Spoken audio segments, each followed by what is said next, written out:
Eu sou Mário Persona e essas são as respostas que eu dei aos que me perguntaram sobre a Bíblia. Leia esse livro, é muito interessante. O Mackintosh, ele escreveu esse livro e tem boas dicas falando da obra do Evangelho. Inclusive ele fala da questão da eloquência. Ele diz assim, se você tem eloquência, use-a. Não é? Você não vai fingir que não tem, só porque aí que é errado, né? Então você vê uma pessoa, às vezes ele é muito desenvolto, ele é muito, né, falante e tal. Aí começa a pregar o Evangelho, ele começa a mudar a voz, faz voz de padre, né? Meus irmãos, faz aquela voz piedosa, aí é fingimento. Aí ele não está sendo genuíno, não está sendo o que ele é, né? Porque Deus escolheu cada pessoa do jeito que ela é. Nós não precisamos enfeitar, nem mudar de voz, né?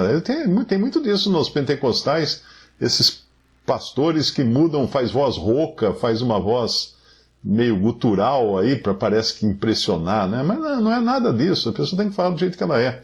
E uma outra coisa, esse livro tem um capítulo também sobre a obra de literatura.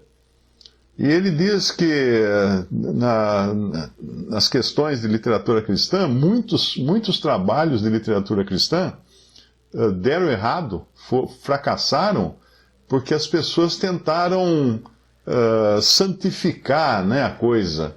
Mas não é. O trabalho de literatura cristã, uma obra de literatura cristã, é um comércio. É para vender livros, vender folhetos, vender bíblias. E tem que ser tratado como um comércio, como um negócio. Não é? Não pode ser tratado como uma coisa assim que não tem pé no chão, né? Não tem pé nem cabeça. Então são coisas que devem ser levadas em conta quando nós falamos do Evangelho. Agora, quanto à eloquência, eu me lembro de ter lido algo da biografia de um grande evangelista, né? Quer dizer, pelo menos aos olhos dos homens, ele foi um dos grandes evangelistas do século XVIII, de 1703 a 1758, estou vendo aqui na tela. Jonathan Edwards. Ele era um pregador americano e disse que ele não tinha eloquência nenhuma. Às vezes ele pregava, uma vez ele pregou um sermão, que ele escrevia antes o sermão e lia. Mas era tão chato, tão monótono, a leitura dele tão monótona, e as pessoas começavam a se converter durante a leitura dele, uma coisa que ninguém entendia aquilo, porque ele não fazia um discurso que nem um político, dando um soco no ar, ou coisa assim. Ele lia, ele simplesmente lia. Mas é claro que ele estava sendo guiado pelo Espírito Santo de Deus. O poder não era dele, o poder não estava nas palavras dele, né? Mas estava justamente no Espírito Santo de Deus. Então é importante entender essa dependência que nós temos que ter do Senhor, e não de nós mesmos. E uma outra coisa importante aqui nesse capítulo, essa ideia de você não querer encher a pessoa de doutrina quando você está evangelizando, é muito certa, porque ela não vai entender a doutrina. Pensa assim, você está falando para um poste. Tenta explicar alguma coisa para um poste. Ele não vai reagir, ele está morto. Ou tenta explicar para um cadáver. Vai no velório de alguém que morreu na incredulidade e tenta pregar o evangelho para o morto no caixão. Não vai acontecer nada, ele está morto. Então nós temos que entender que quando nós pregamos o evangelho, nós pregamos o evangelho para mortos. Para mortos. E a palavra de Deus é quem vai vivificá-los primeiro, antes que eles possam entender qualquer coisa. Vivificá-los, dar a eles vida para que nasçam de novo. E aí que entra a questão do novo nascimento. Para que serve o novo nascimento? A pessoa tem que nascer da palavra, da água e do Espírito, que é a palavra e o Espírito Santo. Enquanto ela não nascer da água e do Espírito, ela não pode entender, não pode ver, não pode entrar no reino de Deus. Então, primeiro, a palavra de Deus tem que ser falada para que o Espírito aplique essa palavra no coração da pessoa, daquela pessoa morta espiritualmente, e ela tome uma injeção de vida. É que nem aquelas injeções, tem muito disso em filme de guerra, né?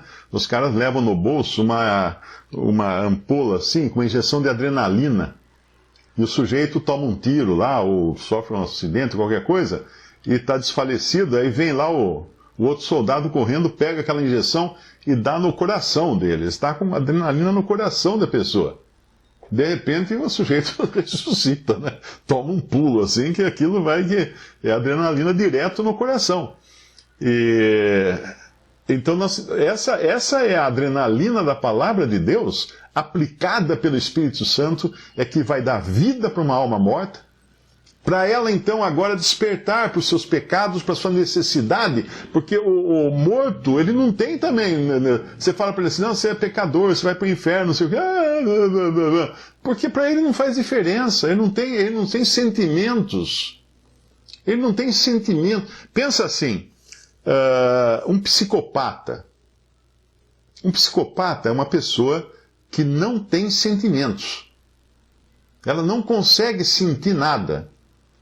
Ela não tem afeição, ela não tem piedade, ela não tem dó. Por isso que psicopatas geralmente acabam assassinando gente e tal, né? Eu me lembro até de uma série muito interessante para aprender, chama-se Lie to Me, Minta para mim.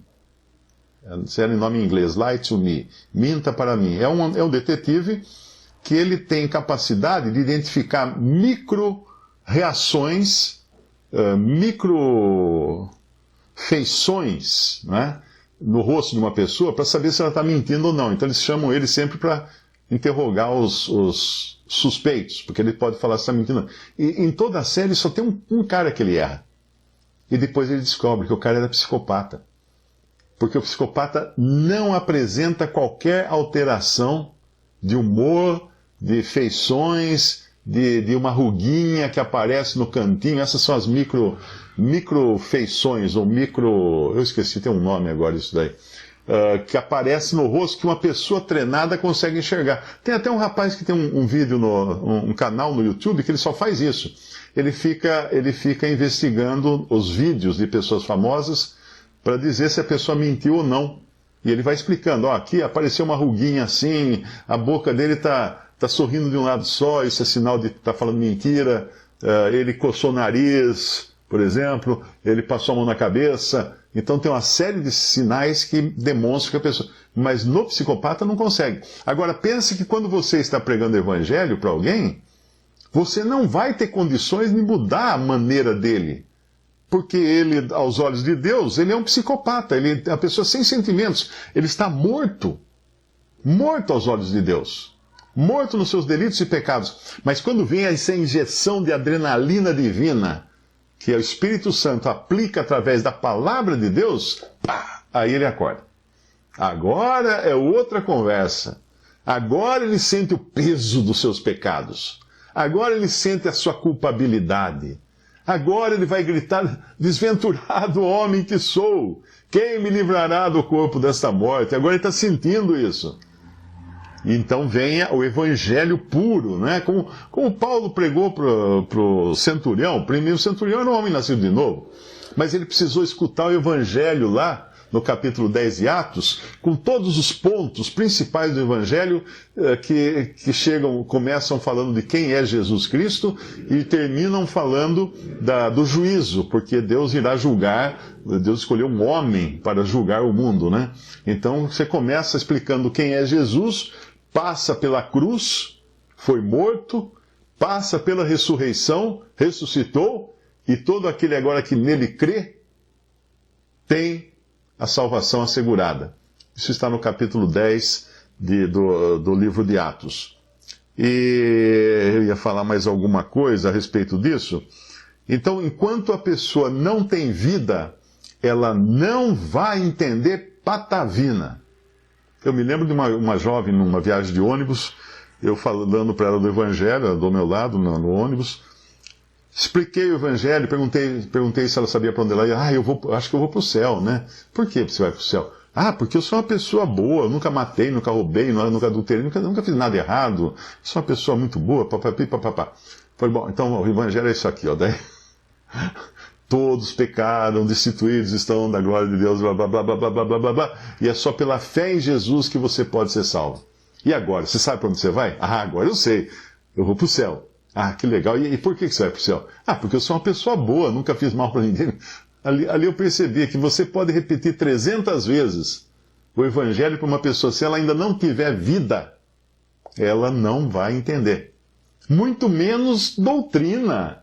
Chegar para explicar para a pessoa doutrina, ela vai entrar por aqui, sair por aqui, vai passar por cima. Agora, um ponto importante, como o novo nascimento, ele só acontece pela aplicação da água, que é a palavra de Deus, pelo Espírito, você, na evangelização de alguém, você tem que falar a palavra de Deus. Você tem que falar a palavra de Deus. Não importa como você fala, não precisa falar assim, lá no capítulo 3 do Evangelho de João, no versículo 16, está escrito assim, 2 pontos. Não precisa ser assim, tão prolixo. Você pode ser en passant. Olha, amigo, vou falar uma coisa para você, ó.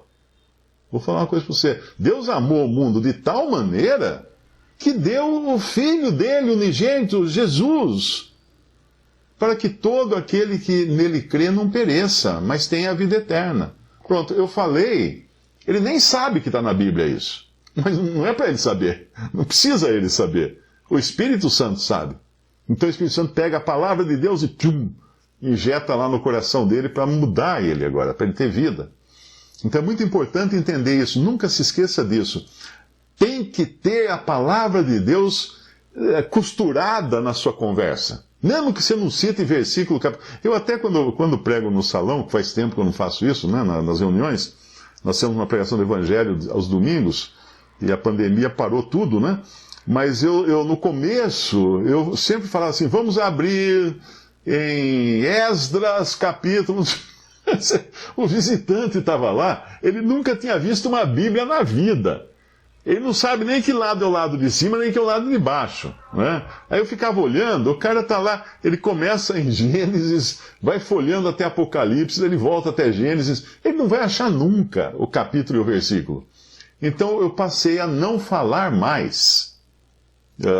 Claro que eu cito, né? Isso está em tal lugar, mas eu já entro direto no que diz.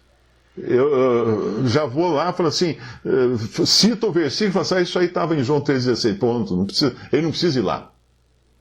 Porque ele não tem ali que aprender a manusear uma Bíblia. Ele vai perder tempo e perder atenção. Dá uma Bíblia para uma pessoa e fala assim, João 3,16, vê se ele acha, ele nunca leu a Bíblia na vida, ele vai procurar em Gênesis, depois ele vai para Apocalipse, ele não vai achar. Então, ao invés de você desviar a atenção dele, mantenha ele no foco e não deixe ele sair de frente da cruz. Quando você evangeliza, é muito importante saber disso. O cara, quando ele começar a sentir o peso dos seus pecados e da sua responsabilidade, ele vai querer fugir, porque você pôs ele diante da cruz. E o evangelho é, Cristo morreu, Cristo ressuscitou. Se não falar da morte e da ressurreição, ficou faltando um capítulo aí, um episódio na sua série de evangelismo. Tem que ter a morte e tem que ter a ressurreição. Evangelho sem sangue não é evangelho. Então, quando ele começa a se sentir incomodado, sabe o que ele vai fazer? Ele vai querer fugir. Então ele pega e joga uma bomba de fumaça bem longe dele, para você não ficar mais tratando com ele. Ele vai falar assim, mas e os índios lá na floresta, lá na Amazônia, como é que eles vão ser salvos? Se você não for sábio nessa hora, você vai correr atrás dos índios. Fazer o que ele quer. Ele queria isso. Vai lá com os índios e me deixa aqui sossegado, para de falar essas coisas para mim. Então você pode dar uma pincelada lá no índio e voltar correndo e continuar com ele. Porque tem que trabalhar, e lá nesse livro de 1 Coríntios, nessa carta, nós vamos encontrar claramente no capítulo 15 o que é o Evangelho. Paulo fala ali, olha, também vos notifico, irmãos, o Evangelho que já vos tenho anunciado, o qual também recebestes, no qual também permaneceis, pelo qual também sois salvos, se o retiverdes tal como vô-lo tenho anunciado. E como é que ele tinha anunciado? Se não é que cresces em vão. O que seria crer em vão? Crer só na cabeça, só no intelecto, e não deixar que atingisse o coração. E qual é o evangelho? O versículo 3 de 1 Coríntios 15, ele fala: porque primeiramente vos entreguei o que também recebi. Não era dele, não era ele que inventou isso. Que Cristo morreu por nossos pecados, segundo o quê? As Escrituras. Paulo fica nas Escrituras. A nossa base, a nossa âncora, a nossa segurança está nas Escrituras. Ele tinha ali o que? As Escrituras do Antigo Testamento, mas eram as Escrituras e já falavam do Cordeiro que ia morrer no lugar do pecador. Isaías 53. Cristo morreu por nossos pecados, segundo as Escrituras, e que foi sepultado e que ressuscitou ao terceiro dia, segundo as Escrituras. Isso aqui é o Evangelho. Ele ainda dá uma cancha, ele dá ainda coloca um glacê no bolo, quando ele fala: foi visto por Cefas, depois pelos 12, depois foi visto uma vez por mais de 500 irmãos, dos quais vive ainda a maior parte, mas alguns já dormem também. O que ele está dizendo assim? Você está duvidando que Cristo morreu e ressuscitou? Vai perguntar lá pro Jacó, pro Sebastião, pro Antônio e tal. Eles estão aí, ó. Só perguntar. Não é fake news. Pode ir atrás que tem gente viva caminhando por aí que viu isso acontecer. Viu ele ressuscitado. Uma coisa interessante, o autor do livro Senhor dos Anéis, o Tolkien, ele era católico, mas um católico convertido a Cristo. Ele cria realmente em Cristo. Ele evangelizava um ateu, porque ele era um professor de universidade, especializado em lendas antigas, lendas de povos antigos, e ele evangelizava um outro professor, também dessa área de lendas e coisas assim, que era ateu, que era o C.S. Lewis, que depois iria escrever Crônicas de Nárnia, que era ateu. Ele tinha inclusive um programa na rádio britânica, numa rádio da Inglaterra, para pregar o ateísmo. Olha só. E o Tolkien conseguiu explicar para ele, mostrar para ele, que o grande problema do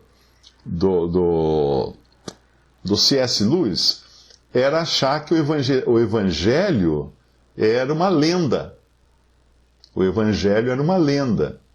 Seria uma lenda inventada. E ele conseguiu explicar para o C.S. Lewis que não era uma lenda. E depois, é claro, o Espírito Santo fez a obra, né? E converteu aquele homem, aquele escritor, e ele foi muito usado por Deus através de muitos livros. E então é por aí que vai a coisa. Nunca esquecer que nós temos que ter a palavra de Deus costurada na nossa mensagem. Evangelho não é para falar de filosofia, não é falar de casamento, de bem-estar, de como cuidar de filhos, tal. Se bem que tudo isso está na Bíblia, né? Mas quando nós evangelizamos, nós falamos do problema primário, que é a necessidade urgente do pecador se converter para ser salvo. Esse é o Evangelho. E Paulo fica aqui deixando claro isso, nessa mensagem que ele dá aqui, e agora deixando claro também que as palavras dele não se baseavam em persuasão, nem em sabedoria humana, mas em espírito e poder, para que a vossa fé, em 1 Coríntios 2, 5, não se apoiasse em sabedoria dos homens, mas no poder de Deus. Visite respondi.com.br. Adquira os livros ou baixe e-books. Visite 3minutos.net. Baixe o aplicativo.